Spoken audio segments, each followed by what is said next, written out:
we're running through a list of things, updates back and forth. And he said, one last thing, Team Rubicon's now been incorporated as a 501c3 nonprofit, and you're the president of it. And I didn't even know what a 501c3 was. I had no idea what that phrase meant. And he said, it's a nonprofit organization. You're the president of a charity now. And I'm like, what? That was not the plan. Welcome to Cause and Purpose, the show about leaders, innovators, and change agents working on the front lines to solve some of the world's greatest social challenges. My name is Mike Spear, and our guest today is the co-founder and executive chairman of Team Rubicon, and the founder and CEO at Groundswell, Jake Wood. Jake is a friend, and someone I really respect and admire for his humble, innovative, and no-nonsense approach to impact work. Jake has always been someone for whom the mission and the people come first, and I hope that comes through in the episode. Team Rubicon has been a disruptive and wildly successful organization, shaking up the social sector for more than a decade, and I'm sure the work he's doing today at Groundswell will be no different. Enjoy the show. Jakes, thanks so much for joining us. Been a wild ride over the past, decade, 15 years, something like that. Really excited to record with you. Yeah, no, I'm excited to join Cause and Purpose here. A guy like you, like most of the folks in the social sector, you could have chosen any path. There could have been a million different career paths, ways to spend your time that would have been different and possibly more directly lucrative than what we chose to do. So I always like to start by unpacking kind of where that begins. And it seems like, with you, it was probably childhood, started at a very early age. Tell me about your family, kind of what that was like, where that spirit of service came from. I'm very blessed to have grown up in an amazing family, nuclear household, great father, great loving mother, wonderful sisters. Having been around the world a few times, both literally and figuratively now, I think I probably took for granted just how blessed I was to always have food on the table, always have a roof over my head, to be in a great public school system, never fearful for, life or property or anything like that. And again, going to bed every night knowing that I was loved and taken care of. But, I had I guess what in the Midwest would be called maybe a typical childhood. Again, grew up in a great area, Midwestern values, all that stuff. But the one thing that also kind of stood out about my upbringing was I did move around a lot. So my dad was working in manufacturing jobs, and that took us kind of, from Nebraska to Texas to Europe momentarily to Illinois to Iowa, which is what I call home now, Iowa. Well, I shouldn't say I call home. California's home now, but when I go home to Iowa. There were a couple of experiences over the course of those years that were formative. I wrote about one in my book that happened when I was probably 6 or 7 years old. When we were living in Europe, we were living in Austria, and it was probably 1989 or 1990. So really interesting time in Europe. The Berlin Wall was just coming down. The Soviet Union was just kind of on the edge of collapse, and a lot of tectonic shifts happening. And one weekend, my parents took my sisters and I to a place called Mauthausen, which had been a Nazi concentration camp during World War II. And that was just kind of one of those really formative moments and experiences for me. I think two really important lessons learned. The first is that human beings can be truly evil. And I think when you're 6 or 7 years old, you have a pretty naive concept of what evil is. It's like, Teenage Mutant Ninja Turtle cartoons versus what the Nazis were doing to Jews and others in Europe. But the second realization was, you had these hundreds of thousands, millions of Americans that went across the Atlantic Ocean to go fight for people they'd never met in a country that they'd never been to. And that was a really remarkable thing for me to wrap my head around. So I kind of look back at that as a kind of a formative moment in my upbringing that really got me thinking about what my role in the world could be or should be, and how I might be able to live a life for others and not just for myself. Not that I always did that, but certainly got me thinking about it at an early age. Going into the camps, could you guess what you'd seen? Did your parents frame it for you in any way? Part of the reason I ask is I grew up Jewish, and I've actually never been to the camps. But when I read that story in your book, Once a Warrior, it really resonated deeply, especially like how unusual it is, middle-class kids in the Midwest who may not have any connection with that at all, not growing up Jewish, to have that experience. So I would love to hear more about kind of how it impacted you. Well, Yeah, I mean, I don't know that I never met a Jewish person in my life. I don't think it mattered. At the end of the day, you're 6 or 7 years old and you're staring at brick ovens that they use to burn kids your age. You walk into a gas chamber, and outside the gas chamber, there are black and white photographs of women and children being led off to them, completely unaware that they're about to go be murdered. It's just one of those experiences where, if there's a haunted place on this planet, it's Mauthausen and Auschwitz and Dachau and all those others, because the horrors there are just totally unspeakable. You ended up playing football and going to Wisconsin and making the decision to join the military after that. Was in between there, were there other sort of steps that are notable on your journey in terms of experiences you've had or decisions you made to be more dedicated to service? When I was in Iowa and in high school, I started to get involved with student government, and through that became responsible for various like charitable activities. So, one thing that our athletic conference in that part of the state did every year was this student hunger drive, and all the schools competed against each other to collect food for the local food pantries. And it was something that all the schools took really seriously, and there was a lot of pride in this for the schools that won. And our high school set a record for the year that we did it. And it was just one of those things where I'm like, all right, giving back can also be fun. It can be personally fulfilling. It's not just something that you kind of have to get dragged into doing. Like, you can ignite people to be passionate about it if you approach it the right way. So I mean, I had a lot of fun doing that in high school. I think college, I felt so, frankly, lucky and privileged to have the opportunity to go play football in college. I'll say that when I made that decision to go, I was evaluating a bunch of different opportunities. I had the chance to go play for the service academies. I was getting recruited by West Point and the Naval Academy to play football there, and that really appealed to what had become a sense of service, a desire for service in my life. But then I just, I was tempted by this idea to go to a major college football program. And I thought for sure I was going to go play pro. Like, I mean, like any kid that's going on scholarship to a Power 5 school, I thought, I'm going to go to Wisconsin. I'm going to play for 4 years. I'll be all conference and I'll get drafted in the NFL. And that's what I'm going to do with my life.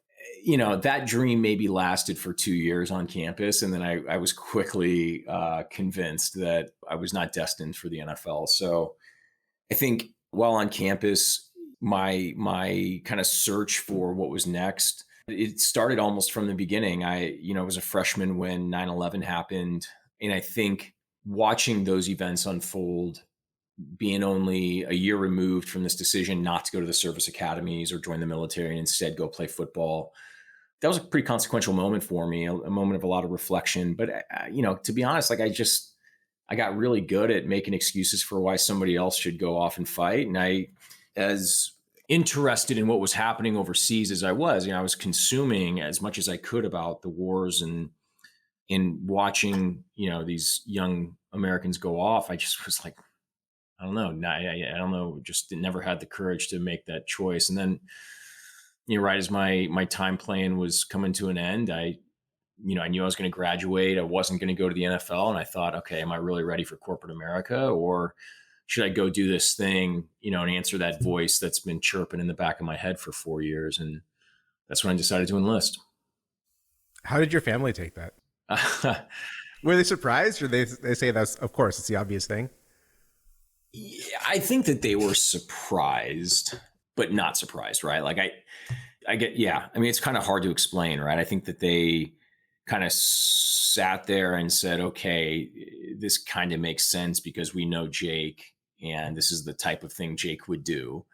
At the same time, I think they were shocked. I mean, this was 2005. The wars were not going well. Battle of Fallujah had just happened. The U.S. was taking massive casualties in that, and it was all over the news. And here I am saying, I'm going to go do that, and I think my mother was terrified, understandably. She was really stoic, though.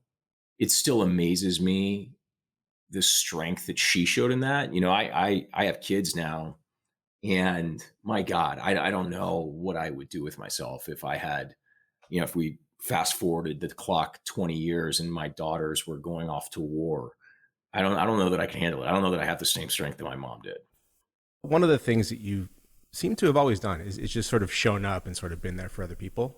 Is that something you were kind of born with, or did your experience seeing the camps in Europe and influence from your parents and stuff like that sort of build you into that? Because not everybody's willing to sort of throw other people on their shoulders and protect them, serve them in that way.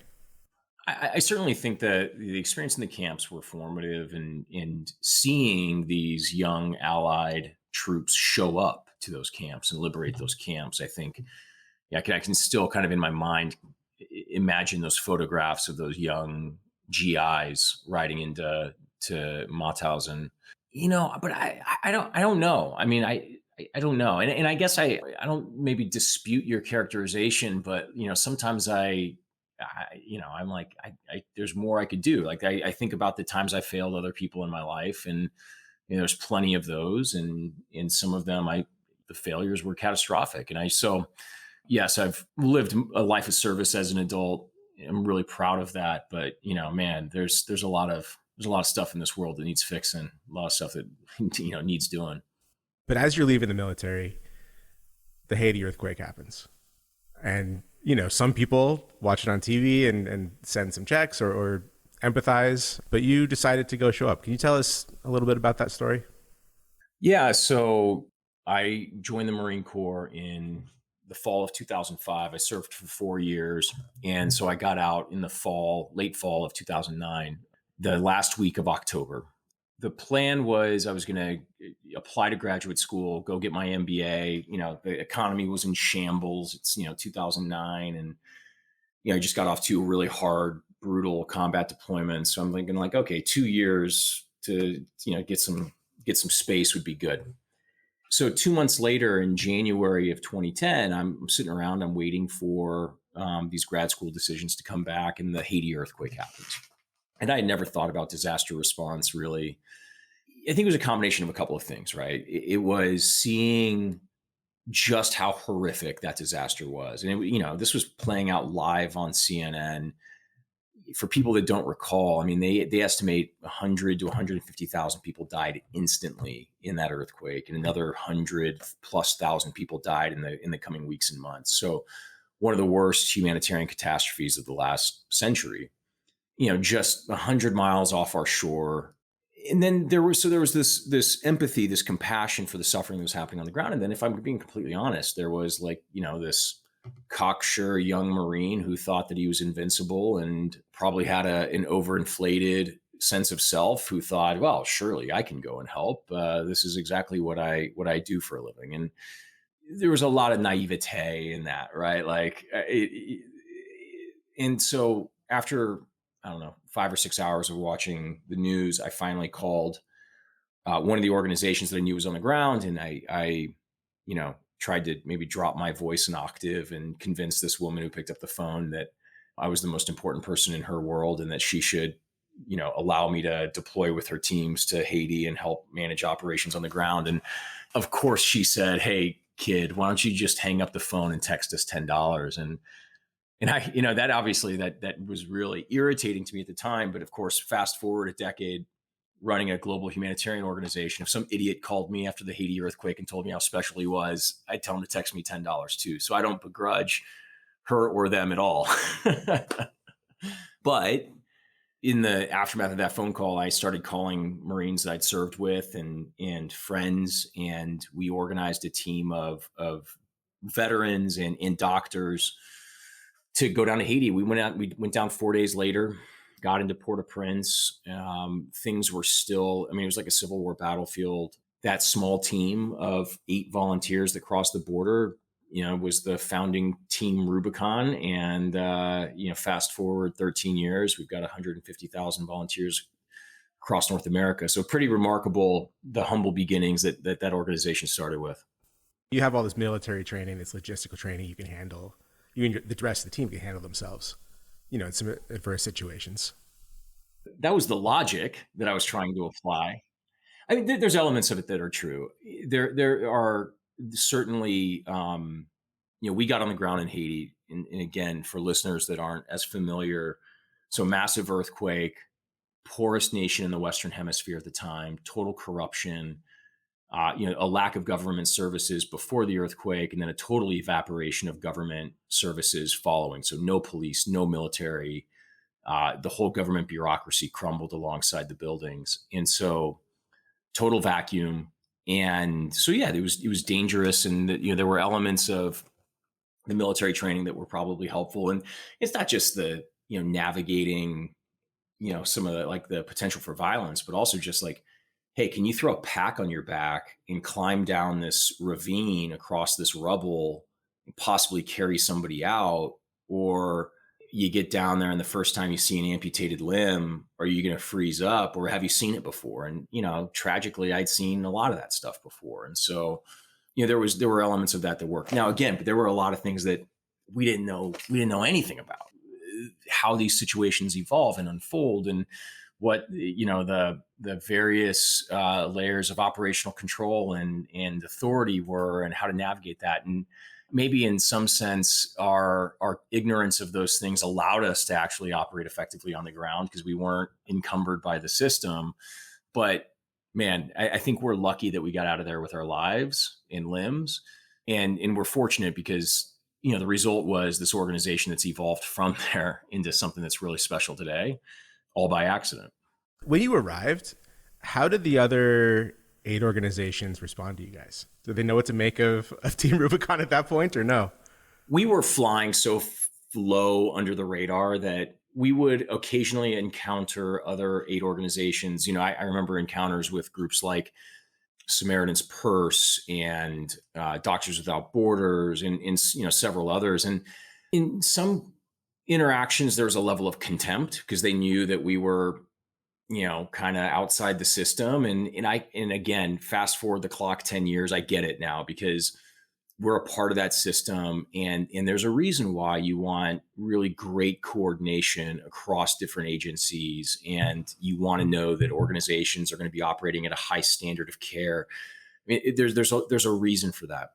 There were other interactions though with really well-established groups who saw that this is not a normal operation. This is all hands on deck. And if these yahoos are here to help, we're going to figure out a way to help them be helpful. And it was good. And we also were able to demonstrate our value. I mean, a great example, the second day that we're on the ground, we evacuate some patients to a local hospital. It's like the only hospital that has a currently operating room in the aftermath of the earthquake. So like getting flooded with these really severe trauma injuries. And we show up and the emergency room is just total chaos. And, looking around, somebody shouts like, hey, who's in charge here? And all the nurses and doctors kind of like look, and it was just clear, like nobody was in charge. And so we basically just said, hey, everybody listen up. We're in charge. and, and it basically just required somebody to just take command of the room and really, own managing the chaos. And so, we were able to demonstrate some level of competence in bringing some order to the chaos there. And I think that was helpful. You had organizations who were willing to follow. They just needed somebody to lead. And I think that was maybe the one thing that we knew how to do in that moment was provide some leadership and some structure to it. So again, so many crazy stories from those first couple of days on the ground, but yeah, pretty wild. While you guys were down there, you're raising money. I know your dad was instrumental in that. I think it, sort of went beyond you guys' expectations pretty quick. And then somebody went ahead and incorporated Team Rubicon for you guys. what was that like? And then when you got home, like, what was sort of the reaction to this structure that was now suddenly in place? Yeah, it was crazy. So when we first went to Haiti, I went on Facebook and I said, hey, I'm going to go to Haiti. And if you're connected with me on Facebook, you know me and who I am and what my background and all that stuff. If you're willing to kind of support the effort, here's my PayPal account. I promise to do good with the work. And of course, those, people were sending in money. No, none of those were tax deductible donations. They were basically, it was like a Venmo account, right? And shit, a couple of days later, we'd raised like $75,000 or $100,000, and the money just kept coming in because it just became, I guess, viral back before viral was a thing. So we're bringing more teams down. We're organizing more equipment to come in, and a guy that had been a Marine called my dad, who, as you mentioned, was kind of managing, I call it stateside logistics for us. Took a week off of work to do it. I mean, he was having the time of his life. He thought this was the coolest thing ever that he was going to be a part of. And so this guy, this random stranger, calls my dad. He's like, "Hey, I'm following your son's work in Haiti online," because we were running a blog. And he said, "I'm an attorney in Minnesota, and your son's going to have a ton of liability, either just kind of general liability or tax liability, if he doesn't incorporate and figure this out." So he's offered to incorporate us for free. So my dad said, "Sure." So the guy does the paperwork. My mom and dad are the initial like secretary and treasurer of the organization. And I'm the president. It's incorporated in the state of Minnesota for totally random reasons. And my dad called me later that afternoon and said, "Hey, we're running through a list of things, updates back and forth." And he said, "One last thing. Team Rubicon's now been incorporated as a 501c3 nonprofit, and you're the president of it." And I didn't even know what a 501c3 was. I had no idea what that phrase meant. And he said, "It's a nonprofit organization. You're the president of a charity now." And I'm like, "What? That was not the plan." So, like you said, we came back a couple weeks later and we had to figure out what to do with it. And there was debate back and forth. Do we just kind of, okay, distribute all the leftover funds and shut this thing down because we've got other plans for what we want to do, or do we kind of like keep this thing going and see where we can take it?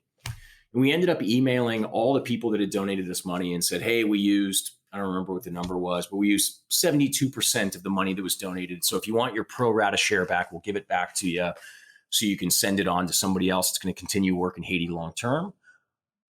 Otherwise, we're going to keep the money and we're going to see if we can build this into something special."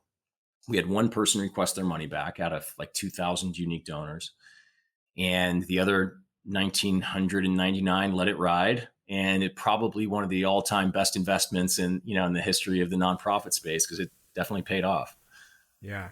Was there resistance from you or from, I don't know, from Willie about, rolling this into like a long-term operation for you guys, or were you sort of like all in right away?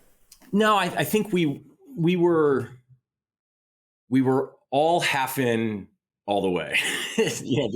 Well, so we had this vision that the organization would never have full-time staff, that it would always only just be a group of volunteers who, when the bat signal would go up, we'd have a roster of 300 highly vetted people, and we'd send 20 somewhere when bad things happened. I think it was maybe a combination of we didn't want to run it full time, and we didn't like the idea of somebody running it full time. We thought it was more special if it didn't have anybody on it full time. And by the end of 2010, call it 9 months later, it was very obvious that if it was going to do anything and be at all impactful in the world, it was going to need someone running it full time. So we went and we actually hired someone else. We hired this woman from a local university here who we had met, and her name was Joanne. And we said, "Okay, Joanne, you're going to be the full-time administrator of Team Rubicon." And we pulled the trigger on hiring her after we got this huge pledge from a donor for $100,000, which was big money for us. And it gave us the confidence to hire her full time. And then that donor rescinded on his pledge 2 months later, literally 2 weeks after she started. And we had to look at her and say, "Joanne, this is what happened. Not sure if we can pay you beyond the next couple of months." And that was, right around the same time that we lost Clay. And was those kind of events were the spark that, at least for me, brought me into the organization full time, in it to win it. But I do want to take a second, just to let you talk a little bit about Clay. I know about him from TR and the stories and from your book and all that, but, for our audience that maybe doesn't know who he is.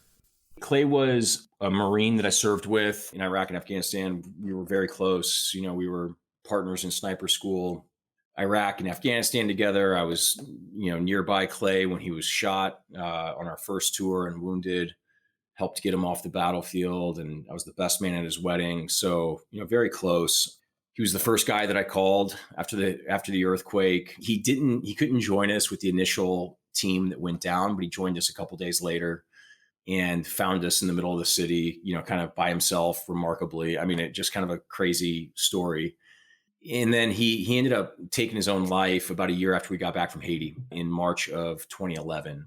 It was just this, total tragedy. Obviously, he was a really special guy, really talented, really gifted, just struggling with, his life after war and his life after the service.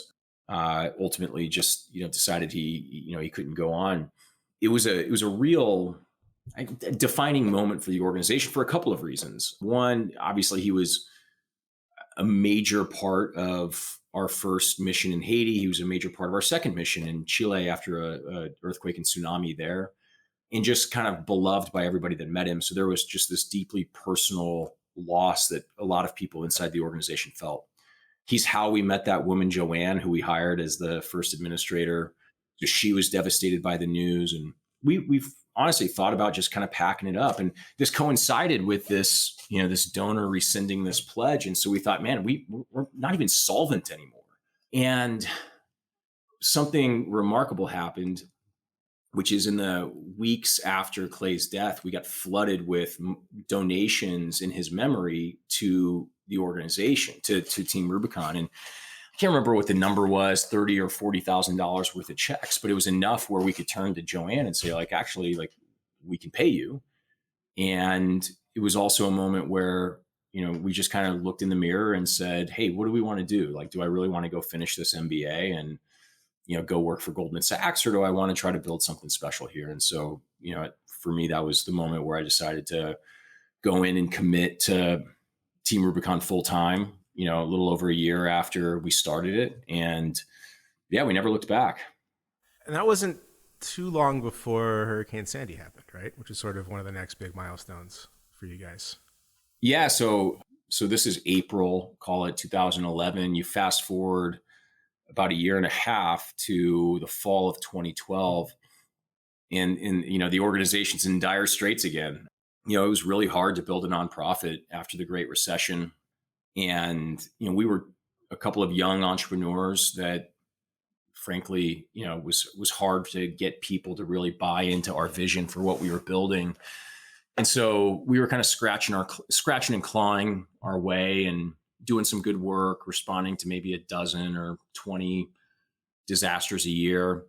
But as we approached the fall of 2012, we were running out of money and looking at what bills we were going to stop paying. And Hurricane Sandy hits New York. And it was kind of a bet on ourselves moment. We knew that there was a huge need. And if we stepped up and kind of went all out, guns blazing to respond, there was a decent chance we'd bankrupt the organization. But we also, we weren't completely oblivious to the fact that there's a lot of money and media in New York City. And if we did good work, there was a chance that somebody would notice and want to back us. And so we made that decision. We rolled the dice on ourselves, and it was remarkable. We had big banks and major Fortune 500 companies come out and visit us at our work sites and repeatedly just say the same thing, like that we were running a more capable and organized and coherent response than anywhere else in the city. And, presidents were flocking to come and work with us. We had President Clinton come out with 500 volunteers one day because he was convinced that we were the only organization that could effectively put 500 people to work in an afternoon. And we did. And it just kind of hockey sticked the organization in our growth. And I don't know if we would have survived if not for the decision to make that bet. One of my friends, who Brian Fishman, was always asking, what organization should we pay attention to? He was at Palantir at the time. Without the opportunity to go there and do the work with you guys, I really felt like I was in it with you, just being able to make that connection for TR, and was really excited about the direction that it took, and proud of all you guys, frankly, because even Brian at Palantir was sort of new in that space. Yeah. Well, I remember I met Brian at the Classy Collaborative, and I think I was speaking on a panel, and he came up to me afterward. He's like, "Hey, I'm Brian Fishman. I work for Palantir." And I think he just kind of assumed that I knew what Palantir was because I was a Marine and Palantir had done a bunch of work with the Marine Corps, but kind of after I'd gotten out. So I wasn't actually familiar with it. So then he goes on to explain what it does. And for anybody that isn't familiar, it's a kind of a big data intelligence platform, really complicated and technical. So he goes into explaining what it does. And I looked at him and I go, I actually have no idea what you just said. But he was convinced that Palantir could be helpful to us. And so it was probably only a couple of weeks later when Sandy hit. He kept calling me, kept just calling me 3-4 times a day. Jake, let us help. Let us help. I'm like, dude, I still don't know what you do. And he goes, just trust me, we can help. So I said, all right, bring 2 of your engineers, fly to JFK in New York, and we'll pick you up. Just don't get in the way and try to add value where you can. And I tell you, fast forward 96 hours, I looked really smart because they were so incredible. And I'm joking because I can't take credit for any of what they did. But basically they transformed how we were collecting damage assessments across these structures throughout the city, and then geo mapping that in a way that was easily shareable with city officials. And it seems silly to think that back in 2012, disaster response organizations were still doing these structural assessments, and not just structural, but all damage assessments via paper, like pads of paper. They're pen and paper, and then they're handing in these paper reports. Lord knows who to. I can promise you, nothing was done with those reports. Like nobody was collating them and synthesizing them into any sort of actionable intelligence. And that's exactly what Palantir did. And so, in many ways, because of that partnership, we were able to really move the entire disaster response space forward into this geospatial, disaster mapping, which was one of the things that really put us on the map after 2012. What is, just in the general sense, technology done for TR, and how have you guys continued to invest in it? Yeah, the way I used to say to people is, the US military is the most technologically enhanced in the world. And young soldiers and sailors and Marines, when they're on the battlefield and they encounter a problem, they expect there to be like a cutting edge technological solution or force multiplying platform to help them overcome that. And so, you think about the kind of the digital native volunteers that we had who, again, had been using really cutting edge technology. It was really easy for us to get people to adopt this stuff quickly. The average demographic for a lot of these disaster response organizations out there are retirement age demographic, and they're just naturally not as leaning into technology as a 25-year-old sergeant coming out of the Air Force. So we saw that kind of early as something that could help differentiate us, that we could bring to the space. And so we've been fortunate to partner with great technology companies over the years. And some of that was quid pro quo. These companies would say, hey, we've got this really great tech. We'd love to get somebody to take it out in the field and kick the tires on it. We'll let you have it for free. We'll send some engineers and consultants along with you. And so we get access to this cutting edge stuff at no cost. They get this feedback loop in return. And I mean, I look to some of those partnerships like we had with Palantir and Microsoft and these satellite imagery companies, and man, really, really powerful stuff. After getting back from Sandy, you sort of had this like a recommitment moment where you saw the trajectory TR was on, and you essentially fired everyone and gave them a chance to come back to their jobs in a new way, which I've heard in other places, but it's certainly not much as early as when you guys did it. Can you talk about that decision and that moment to really ask everyone to up their game as you enter the new phase? Yeah. So basically through the first couple of years, basically through Sandy, from 2010 through the end of 2012, we basically embraced this, call it cowboy culture, where relatively few formal systems and processes, and we were just kind of like, hey, we're just going to invent it as we go in this approach. And we saw during Sandy, hey, the stakes were getting really high. We were lucky that nobody got really hurt in Sandy. We We didn't have uniform safety standards and precautions or training programs. And it was just evident coming back from Sandy. I joke that the first two phone calls I made when I got back from Sandy were our insurance broker, and I told him to triple our insurance coverage, and to our lawyer to make sure that we did a scrub of our release of liability waivers. And so it was obvious that, one, the organization was facing greater and greater risk. Two, we were finally at this precipice where you could sense that we were onto something special. The stakes were getting high, and the decisions that we made in the next 6 to 12 months after Sandy were going to determine whether or not we were going to be just like this middling, also ran nonprofit, or whether or not we were going to grow it into, an upper echelon top nonprofit in America. But that latter was a choice, right? It was a choice to be great, and we had to actively choose that. Probably 3 or 4 months after Sandy, we had a leadership conference. We only had, I don't know, 12 or 15 full-time staff members. And so we had a bunch of volunteer leaders that we relied on. So we brought, I don't know, 40 or 50 of them into LA. And I basically, told everybody that they were out of a job. I told them, I kind of outlined what the expectations were for the organization going forward, how the roles and responsibilities needed to be delineated. But I think more importantly, communicating to them that, hey, this is going to no longer be a disaster response club.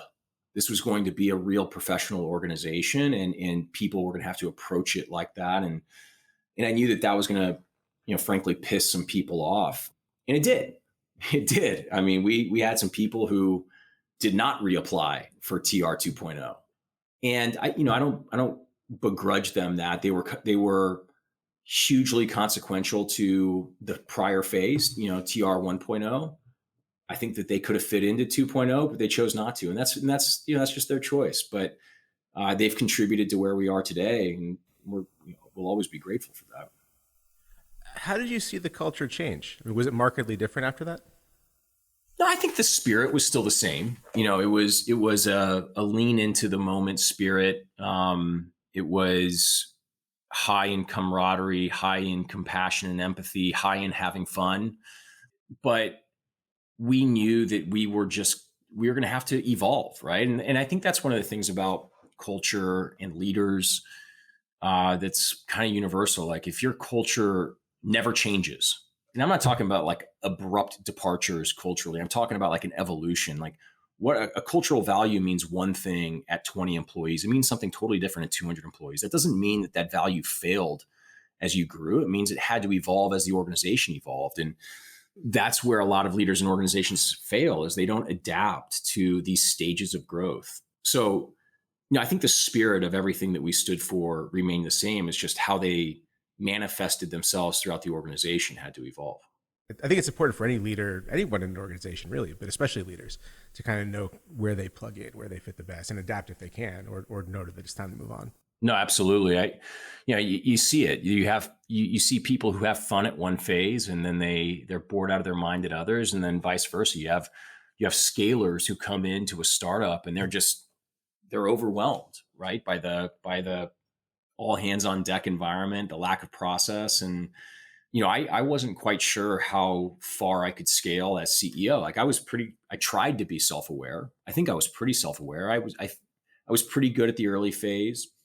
As we started to evolve towards kind of that middle stage of growth and that late stage of growth, every time we started to approach those new stages, I had to really evaluate, like, hey, am I still the best person to lead us through this stage? And I could sense where my gaps were as a leader or as an operator.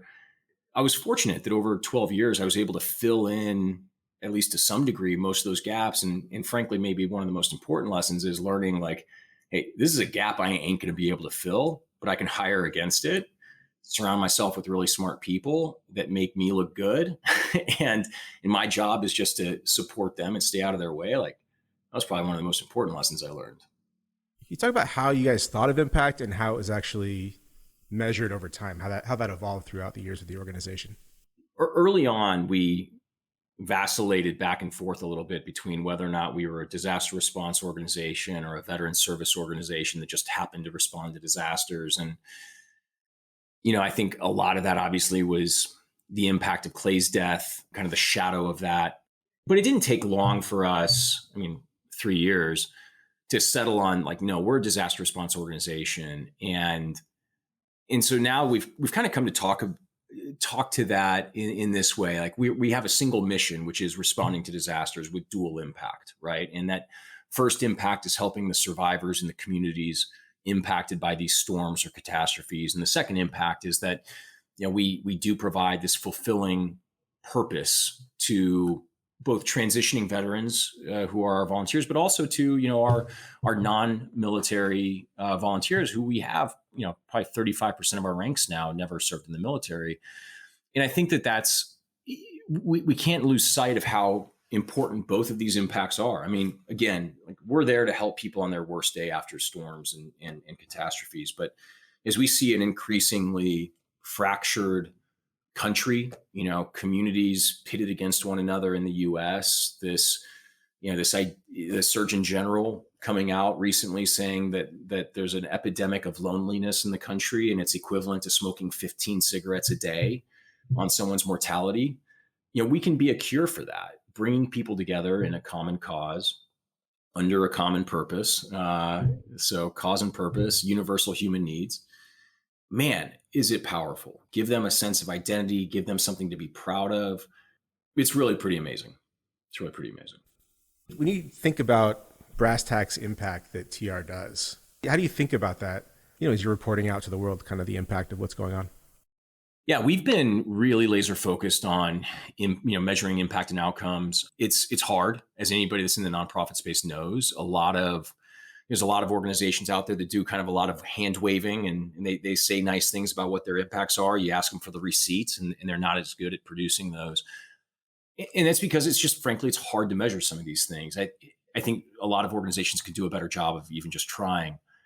So for us, I mean, there's very concrete things that we measure. We know exactly how many square feet of homes we mucked out following a flood. We know exactly how many cubic yards of debris that we removed, how many miles of road we cleared following a hurricane, how many homeowners were served. Like those are all indisputable numbers that we collect and we track and we report out to maintain accountability with the people that are funding our missions. I think the human side of it's harder, right? So it's, we've tried in the past to conduct longitudinal surveys on our volunteers to see what types of human impacts we've had in their lives. Frankly, outside of bringing a couple of PhDs onto the staff, determined that it was just perhaps that was where we could do some of the hand waving and say, like, listen, we've got thousands of anecdotal stories about how we've profoundly improved people's lives. I have letters written to me by spouses who say, thank you for giving me my husband or my wife back. They were a curmudgeonly old shit for 10 years after coming back from Iraq, but now they're the person that I married again because they've rediscovered purpose. Like, I think we can point to those things. And I think most of our investors can look at the hard empirical outputs and impacts that we can demonstrate on the disaster side. And it doesn't take a stretch to connect the dots on what we're doing on the human side. I thought it was really interesting how you called out, I forget where I saw this, but how the teams prioritize the sites to fix up with the highest socioeconomic impact, not the most severe damage. Yeah, and this was one of those things that was just a big learning that we had over the first couple of years. When we were an unsophisticated outfit, we'd show up to Joplin, Missouri after a massive tornado and, lacking any sort of operational planning element, any sort of intelligence element, you'd kind of like drive into the town and you'd stop at the first neighborhood you saw that had damage and you just walk around and start offering people to help. And if the median home price in that neighborhood was $250,000, and unbeknownst to you, 2 miles further down the road, the median home price was $75,000 in largely a BIPOC community, like, you just didn't know, like, these people need help, and who cares if they have insurance and they're going to be made whole. But we knew sometimes as we were sitting there helping some of these homeowners, we could kind of look around and say, like, this might even be a vacation home, right? Like, and yeah, you felt you were still doing something nice for, a fellow citizen, but you knew that there were people that needed something more. It's just, how are you going to find them? So one of the things we do really, really well now is we have very sophisticated operational planning teams mission planning elements, and we use these geospatial systems. We ingest all sorts of data sets like the U.S. Census data, which has things like the Social Vulnerability Index that we can kind of cross map against the damage and say, all right, like, hey, this census tract has average populations over the age of 65, median household incomes below the poverty line. And oh, by the way, there's fewer than one hospital bed per 1,000 citizens. And these are all indicators of a highly vulnerable population. We're going to go there. And man, that feels a whole lot better. Good on you guys for really elevating your own bars there. Well, one of the things I've learned is this idea of equity is a kind of a buzzword in the kind of the progressive space, and how can we make for a more equitable and just society? And when you talk about systemic inequities, you can see them very clear in a post-disaster environment. And I don't have the statistics in front of me, but like, it is significantly more challenging for minorities to recover money from FEMA in a federally declared disaster. Like, I mean, the contrast is stark. You look at the fact that the majority of people that are living in flood-prone areas are people of color, because that was the only place that they were allowed to build during the Jim Crow era. Like, you fall victim early in your time at Team Rubicon, going into community and looking around and saying, who's dumb enough to build here? And then you kind of peel back the layers of the onion a little bit, and you're like, oh, well, this Black family that's had 6 generations live in this home, this is the only place that the city would let them build. And it just starts to make a lot more sense, right? We talk now a lot about addressing some of the systemic inequities in post-disaster scenarios and really fighting to equitably apply the work that we do to ensure that people aren't left behind. TR is at this time, it's growing fast. It's sort of hockey sticking. There's exciting new things like this technology and new ways of measuring impact that you guys are doing. How do you know it's time to leave? And what was that decision like? I'm still amazed that I ran Team Rubicon for almost 12 years. I don't think I ever intended to run it for more than 2. Even at the time in 2011, when I said, okay, I'm all in, I'm going to drop everything else. Like, I thought I'm going to do this for 2 years and then pass it off to somebody else. And so coming into 2020, it was kind of my 10th year in the role. My plan was to transition out. Like, that was the plan. I had my COO had been on board for 4 years, and he was great. He was ready. And then we all know what happened in 2020. COVID hit, and my plan to kind of leave in Q1 or Q2 of that year completely went out the window, because I knew, like, this is the biggest crisis the organization's ever faced, and I'm not going to leave them now. So, I wanted to lead the organization through COVID. And by the end of 2020, though, it was clear that we were going to survive. The organization, in fact, like, stepped up to the plate in remarkable ways during COVID. And my second daughter was born, and I realized the organization was going to be fine, but it was going to be forever changed after COVID. And I just felt like it was the right time, with that change coming, to have the next leader in place to lead the organization through it, because you're a little too close to home when you're the founder, and you may not be willing to make the tough choices that are necessary on the backside of an event like that. And I wanted to be an entrepreneur again. I turned to Art, my number 2, and I said, Art, you got the con. We put a transition plan in place, and I stepped out, and it was great. And I think it's been great for the organization. They have thrived over the last 2 years without me. And I don't say that in any sort of self-deprecating way. I mean, they have not missed a beat, and it's been amazing. Yeah. Well, it's a testament to the people and the culture and the structures that you put in place while you were there. So congratulations on a seamless exit. That's incredible. Well, yeah, I mean, it does feel lucky, because I unfortunately have watched some of my colleagues try to make that transition, and it doesn't always go well. Yeah, I mean, we probably did some things right. We probably got lucky in a few ways, and it feels good. I kind of made the joke the other day. You always hear grandparents say being a grandparent's way better than being a parent, because you can hand the baby back at any time when the baby starts crying. And it's kind of like being chairman of the board. It's like, I get exactly the level of involvement that I want. And the moment the organization starts crying, I can hand it back to Art and say, okay, you take care of this. You go change the diaper. Did you know what you were going to do when you left, or you just sort of needed a minute to clear your mind and see what's next? I did not have a plan. And I call it a midlife crisis where, again, it was late 2020. I knew the organization was going to survive COVID. My second daughter was born with a heart condition. We were at the hospital after her open heart surgery. Fortunately, she's fine, but I just had this moment. I freaked out a little bit, and I'm like, if I don't do it now, I'm never going to do it.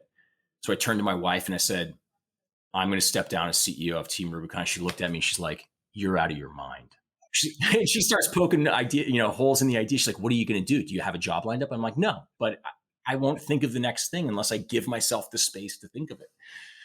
So I finally convinced her that it would work out. And, I started communicating with folks, and the idea for Groundswell came to me honestly within like 6 weeks. And I knew as soon as I started thinking about it, I'm like, this is it. This is what I want to do for my next campaign. And it took a couple of months to pull the pieces together, but haven't looked back since.